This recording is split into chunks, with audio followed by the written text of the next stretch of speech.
he's trying to reconnect. Nothing wrong with the Wi-Fi, but it seems as this thing, it happens every now and then, right? In any case, it's the 13th of July, and welcome to another video of the Federal Alliance of Southern Africa on this Monday morning. And we're going to have some coffee and speak about some executive orders, which is based on around employment and things like that. At least I see some people subscribing, which is good. We are now on 328 subscribers. That's fine. That's great. Join up. Costs you nothing. And if you miss a video, then you can always go see it on YouTube, right?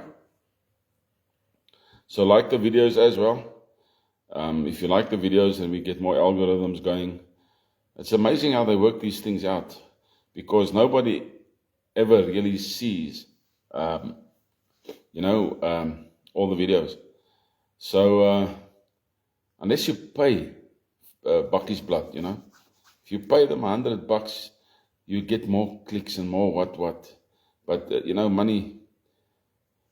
money is money, and we can't just waste money on these type of things anymore. So we've got to think out of the box, right? Coffee with bread.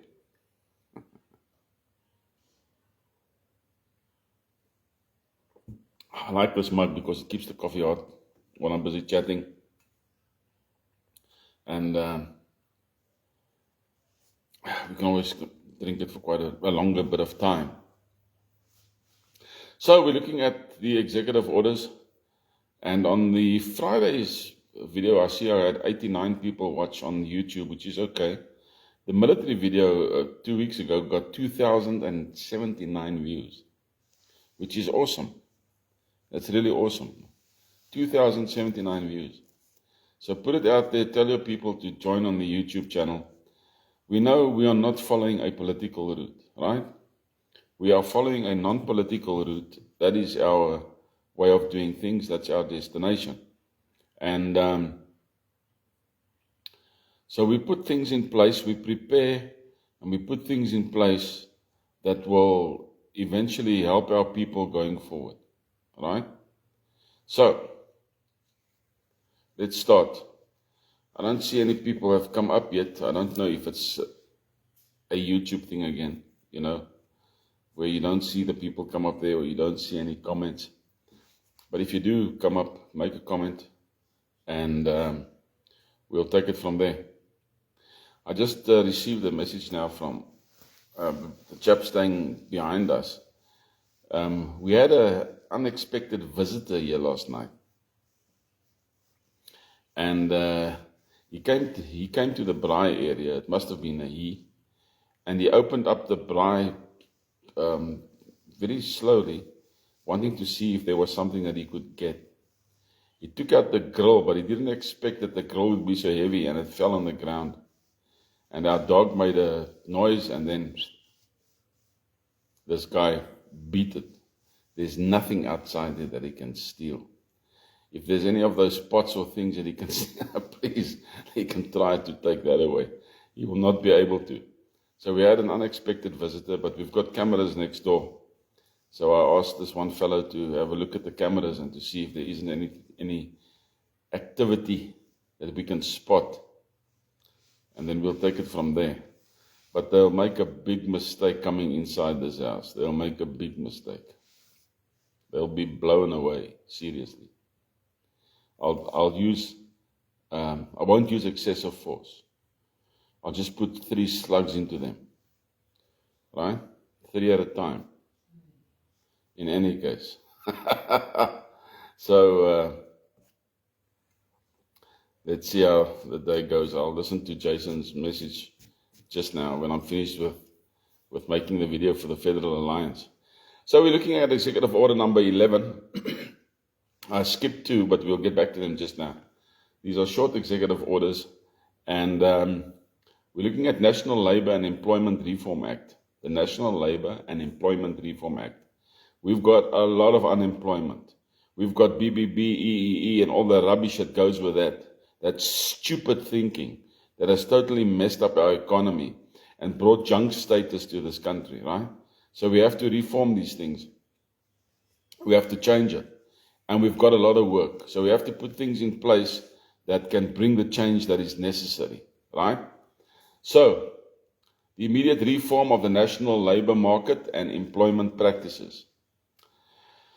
Unemployment rates have remained critically high and the national workforce is severely underemployed. Pete and Jan, good morning, guys.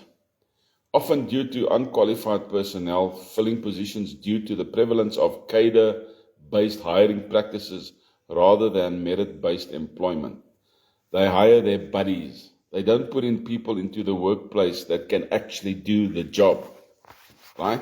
And we find that also with their schooling system where you have to have 30%, and you put your buddy in and they never really can do the job. They just can't, right? So we need something different. We absolutely need something different. And it will be merit-based. Make no mistake. Make no mistake.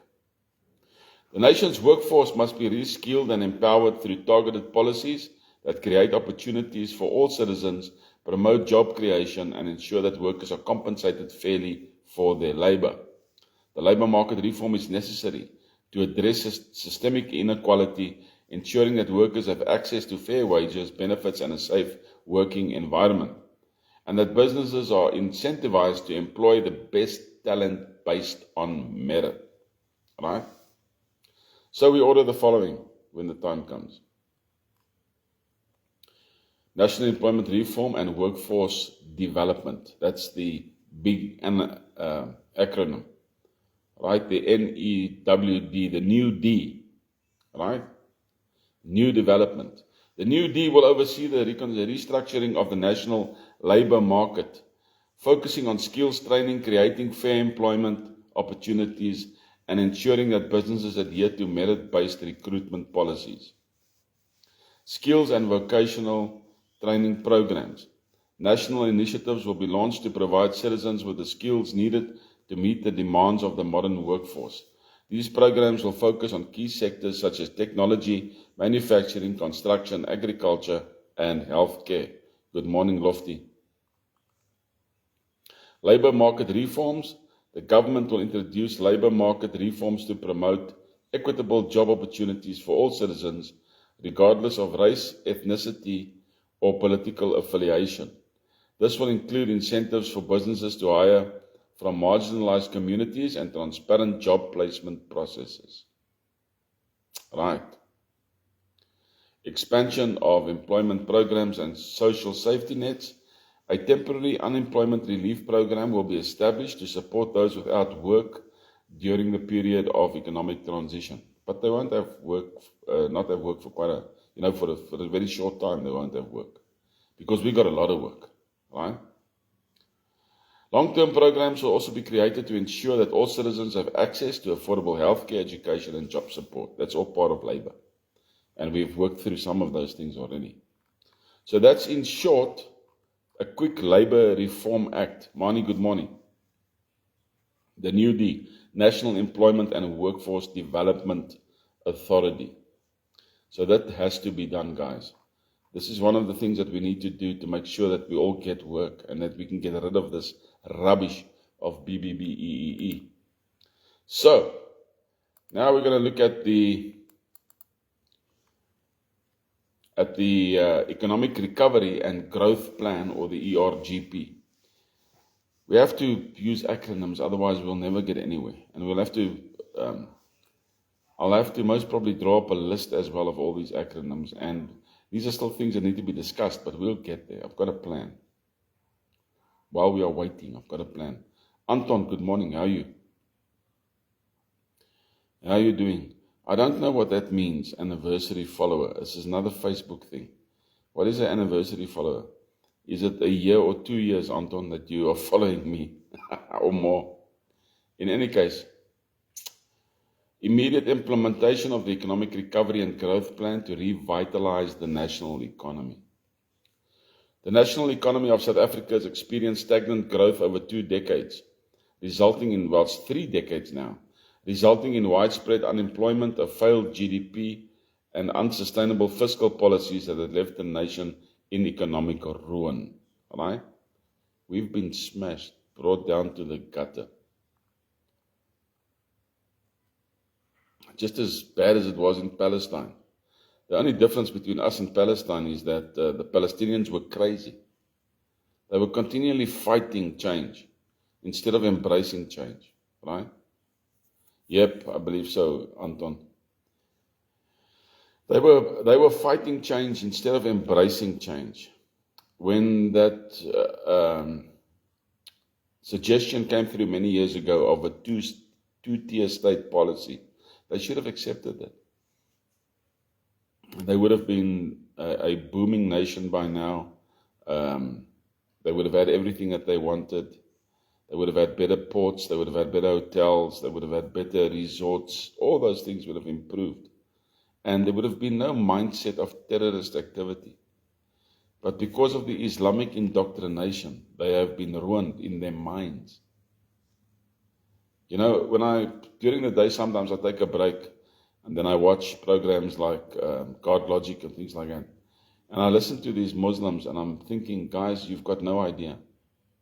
You've got no idea how actually corrupt your book is and how corrupt your mindset is. And sometimes the light breaks through and there's change. But we're sitting with these things in South Africa. Systemic downgrading, downrunning of everything that we know. And that's why this country is in the toilet, right?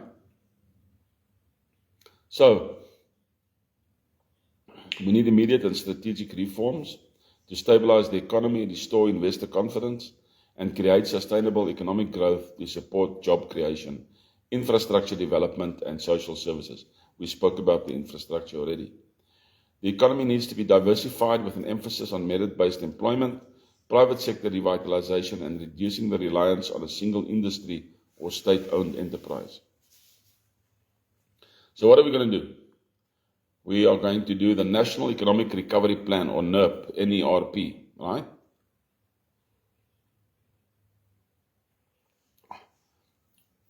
NERT, National Economic Recovery Task Force. The government will establish the NERT, tasked with designing and executing a comprehensive strategy to revitalize the economy, focusing on the following areas: fiscal reform, implementing measures to reduce the national debt. That's going to be easy. Did you know that reducing the national debt is going to be simple? Here's the thing. The Federal Alliance of Southern Africa didn't borrow any money from anybody. The current government under the ANC-led coalition, they borrowed billions of dollars,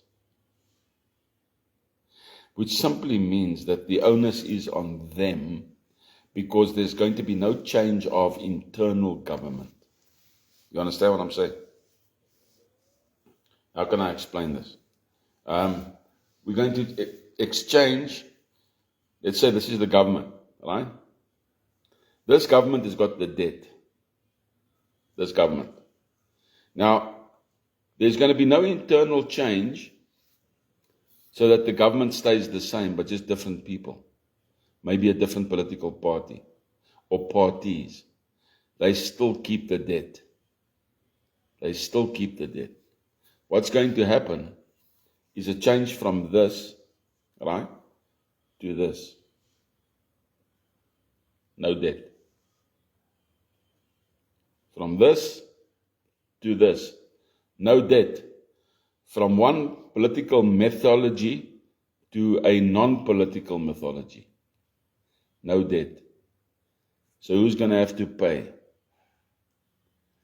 Those guys who are on the run. Band on the run. Those guys. The band that's on the run, they're going to have to pay. We can see it now in current municipal results, polling results, that the band is on the run. All right? The only problem is, are we going to allow the next lot of idiots to take over? So that's what we've got to be careful of. In any case, so it's the fiscal reform, private sector revitalization, offering incentives and tax breaks to the businesses in key industries to stimulate investment and job creation with an emphasis on attracting foreign direct investment. Foreign direct investment. At this current stage, I told you before, I mentioned it, we have investors out there of 273 billion US dollars waiting. They're not coming in until there's regime change. Right? They are waiting.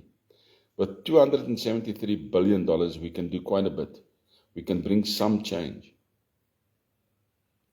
We can bring some change. And when the investments start to roll in, they will roll in a massive way when investors see how we're going to change all of this. We'll have our meetings, guys. We'll have our meetings. Diversification of key sectors, diversifying the nation's economy beyond reliance on natural resources or state-run enterprises with a focus on technology, manufacturing, agriculture, and renewable energy. Merit-based employment, a merit-based recruitment system will be implemented for public sector positions to combat the issue of cadre employment and ensure that only the most qualified individuals are placed in roles of responsibility. A transparent, non-partisan, and competitive hiring process will be enforced. Incentivization of entrepreneurship, a special fund will be created to provide loans and grants to small and medium enterprises, SMEs, especially those in critical sectors like the agriculture, technology, manufacturing, and so on. These incentives will create opportunities for entrepreneurship, particularly in rural areas. We have to get our rural areas up to standard. Why? If you get your rural areas cooking, then the cities will start to empty. And the sides of the cities will have less stress. You know what I'm saying? Where did I see? We drove past, last week we drove past in Centurion. We drove past a parking lot of about 100 and odd taxis that were just waiting for people to go home. They were just waiting for Chala time. The drivers were picking their noses, relaxing in their vehicles, doing absolutely nothing. If we can get our bus system and our train systems going, these guys will have to go look for work in another sector, and that will lighten the burden on our roads. We're going to get there. International trade and economic partnerships. The government will seek to re-establish economic partnerships and trade agreements with neighboring countries, the African Union, and the international community to facilitate trade, attract investment, and promote the export of goods and services. It's very important, right? Very important. And we've already spoken about some of our developments that we already have. Our Singapore development, our Japanese development, is it Taiwan, Indonesia, SADC, which we're changing. So we've got things in place to negotiate the right thing when the time comes, right?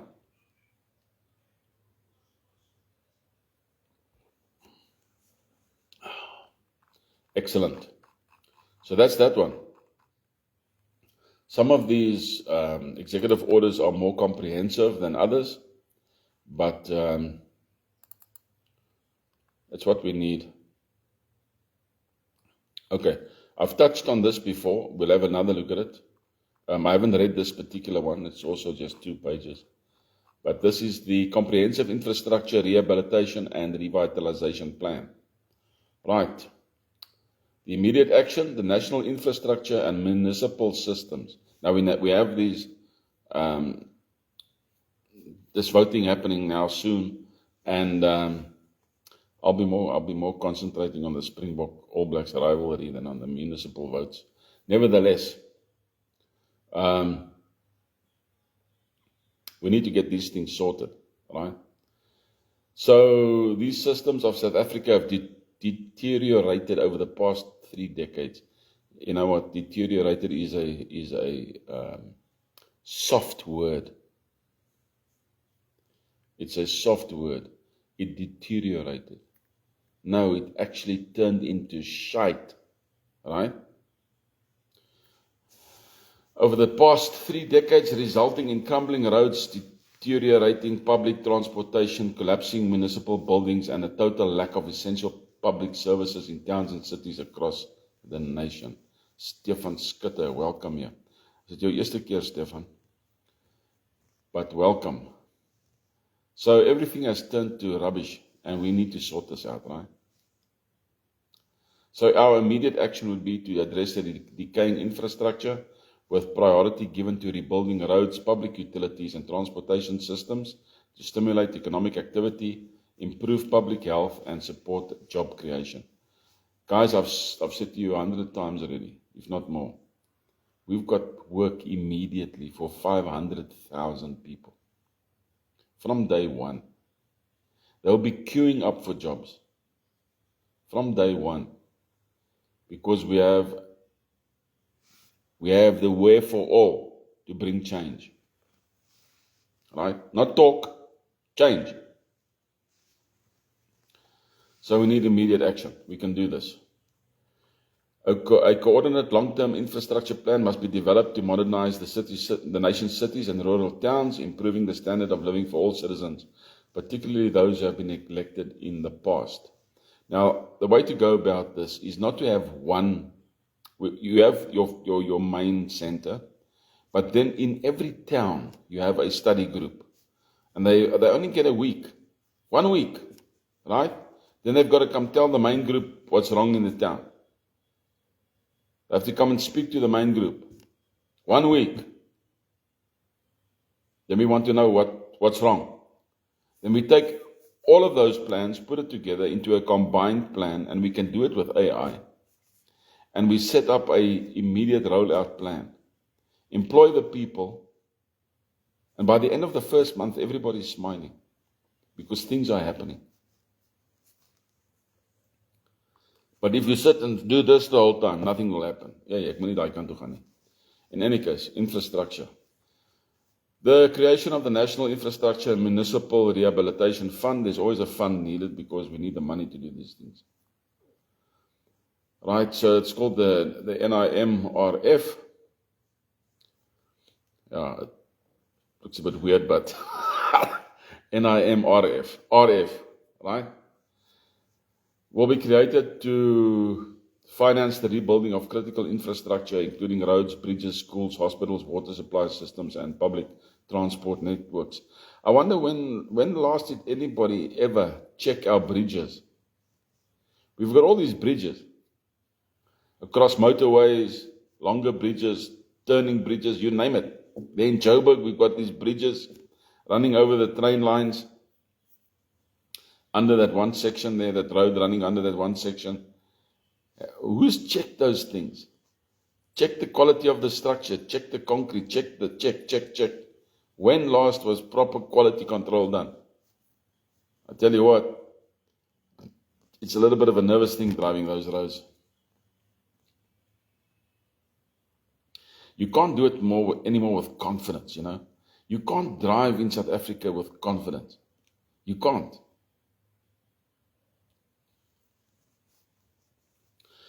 Right, this fund will be a public-private partnership to ensure maximum efficiency and participation from the private sector. Immediate repairs and rehabilitation. The first phase of the rehabilitation plan will focus on urgent repairs in major cities and towns, with a focus on restoring basic services like clean water, electricity, waste management, and road networks. Emergency contracts for repair work will be awarded to both local and international companies specializing in infrastructure development. Job creation and workforce development. In order to facilitate the rapid rebuilding of the nation's infrastructure, a massive public works program will be launched, creating thousands of temporary jobs in construction, skilled trades, and urban planning. Local workers will be prioritized and vocational training will be offered to those who need new skills. Long-term urban planning and sustainable development. A national task force will be formed to redesign urban spaces with a focus on sustainable development, including green building standards, energy-efficient infrastructure, and the creation of green spaces in cities. I touched on this when we did cities, right? This will encourage long-term economic growth and improve the livability of urban areas. Wouldn't it be amazing if if we take the union buildings, for example, which will become the federal buildings, and we clean it up. We remove that statue of Winston and Kandla, because that's not Mandela. We remove that stupid statue. We place something there that is more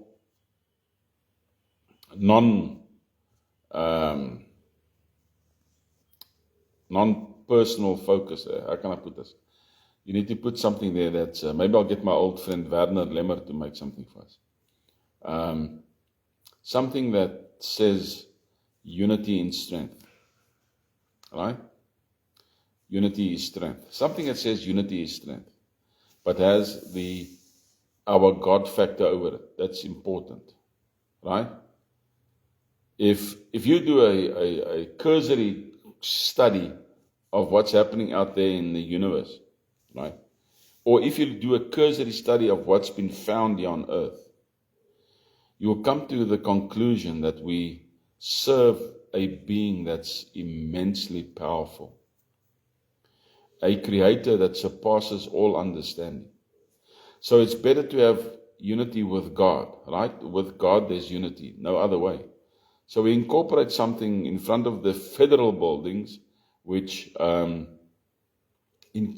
shows, depicts this unity. Right? We get our best minds to draw up something. And then we clean those gardens. We put in park benches, and we even put in more trees if we have to, and rose gardens and stuff like that. And we turn that area into a sweet little Eden Park, where you can just go and have a picnic without fear. It must be a place where you can come and visit, like a tourist attraction. You want to go there, and you want to take a picnic basket on a Sunday or something. It's like the gardens in Cape Town. The gardens in Cape Town are dilapidated. We need to clean it up. And there's one thing that I want to get rid of there in that gardens, is that Freemason Lodge. Some of you will know what I'm talking about. Freemasons have not been good for South Africa. They have not been good, right? Yes, Lofty, I'm sure we will find some of that stuff. I'm sure we'll find a lot of rubbish. That place will have to be fumigated like never before. Those walls will have to be sandblasted, cleaned out, right? And we'll have a national museum for all the dead people. Let the dead bury the dead. All the dead presidents, all of them. We'll have an archive for those things. We put all the dead people in a different building. That building will be for the living, not for the dead. With decent art of nature and things like that, displayed all over the place. Change that place into a beautiful little paradise, man. That you would want to work there. That would be your ultimate goal, is to work for the Federal Alliance supervisory government structure. You'll want to work there no matter what the pay was. That's what it must be like, right? And that's the type of thinking, forward thinking, that we need to have with all our institutions, with our Defence Force institutions, you name it, right? Our bases, our military bases must be a place where things are cooking here. Things are happening here, right? It's not a sleepy zone. Things are happening. There was a report over the radio last week where they found over, let me just ask the wife, hoeveel van die voertuie het hulle gevind?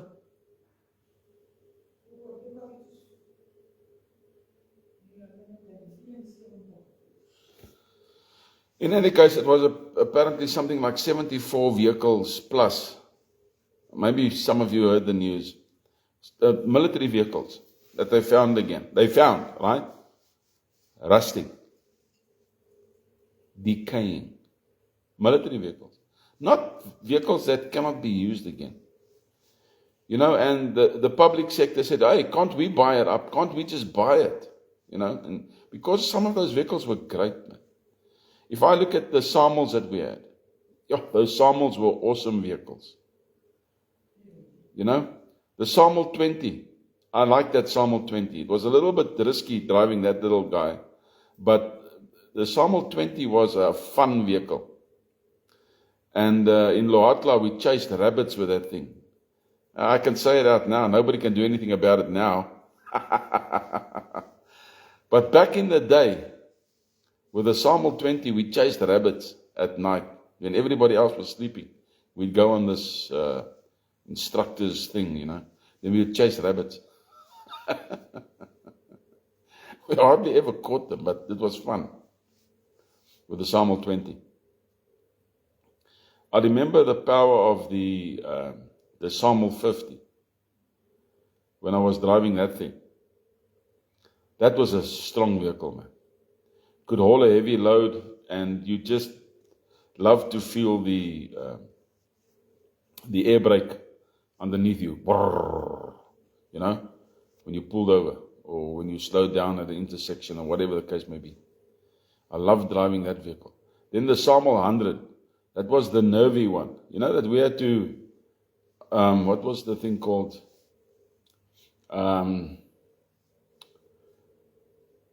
I did this driver's test. We did it twice. You had to pass it, you had to get 100% for it. And our group had to do it twice. We passed the first time. But there were some discrepancies. Somebody didn't agree with the fact that unused, wait, here it is. The wife just brought it here. Unused for 5 years, plus 279 vehicles have sat broken and unused for a period between 5 and 10 years. Unused parts, 111 vehicles with a value of 27 million are currently parked to be stripped for spare parts to keep the remaining working fleet running. Can you believe that?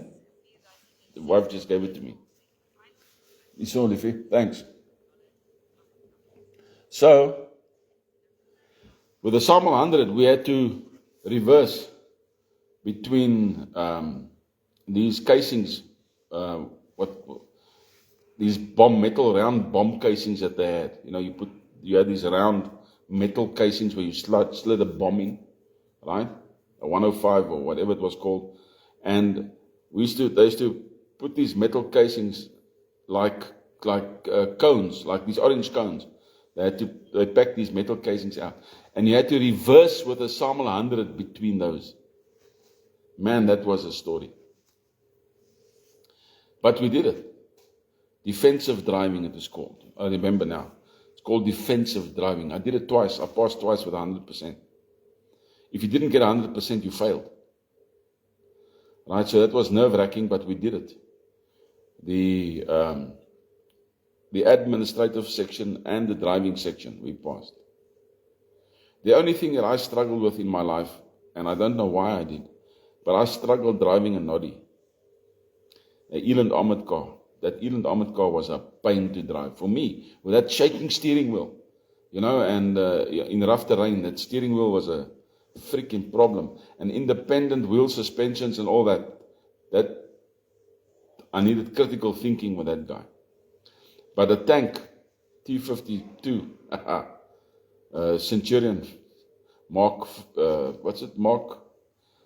A, it's number 52. I remember my tank's number. My tank's number was 52. That was the one that was eventually shot out there in Angola, if I remember correctly. But I wasn't in it.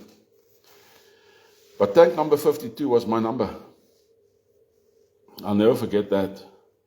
And but I love driving the tank.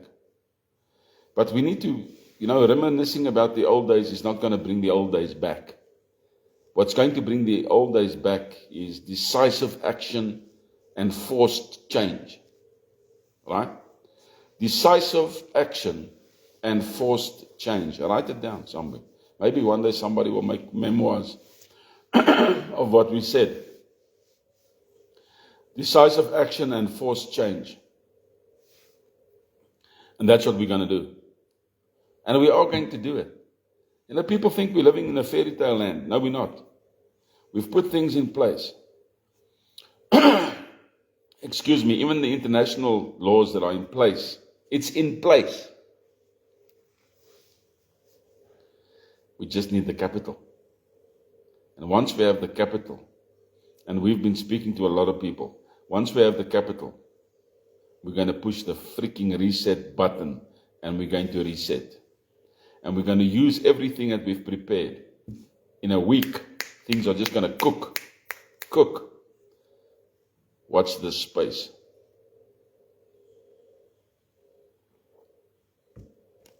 Watch this space. I think maybe Wednesday I must touch a bit on common law, so that you guys can understand what we're looking at. We'll touch a bit on common law, if I remember, in any case. In any case, it's 7 minutes past 8. For a moment there, by halftime, I was worried about the Springboks. I was worried. There was a bit of niggle there. And then suddenly, Boko. They did exceedingly well. Our girls didn't do well this time around, but they'll grow. Sway's the brain will get them going. But our girls did exceedingly well. Yet during the week, it might be by the end of today or the end of tomorrow, I'll be launching the new Rugby Anthem Zone app. Right? This is a slightly different looking one than the previous one we had. It's cheaper. It's one tier, so you can see everything. And it's $1.49. $1.49, which is about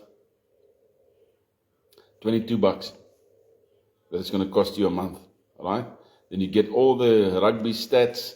There's a lot that you get. A lot. All right? You can see what's the upcoming games. You can see all those kind of things. I'm trying to work out two things at the moment. One is live commentary. I want live commentary on the app during a game. Specific games that will be chosen. Live commentary. And then I also want to see if I can't get pay-per-view.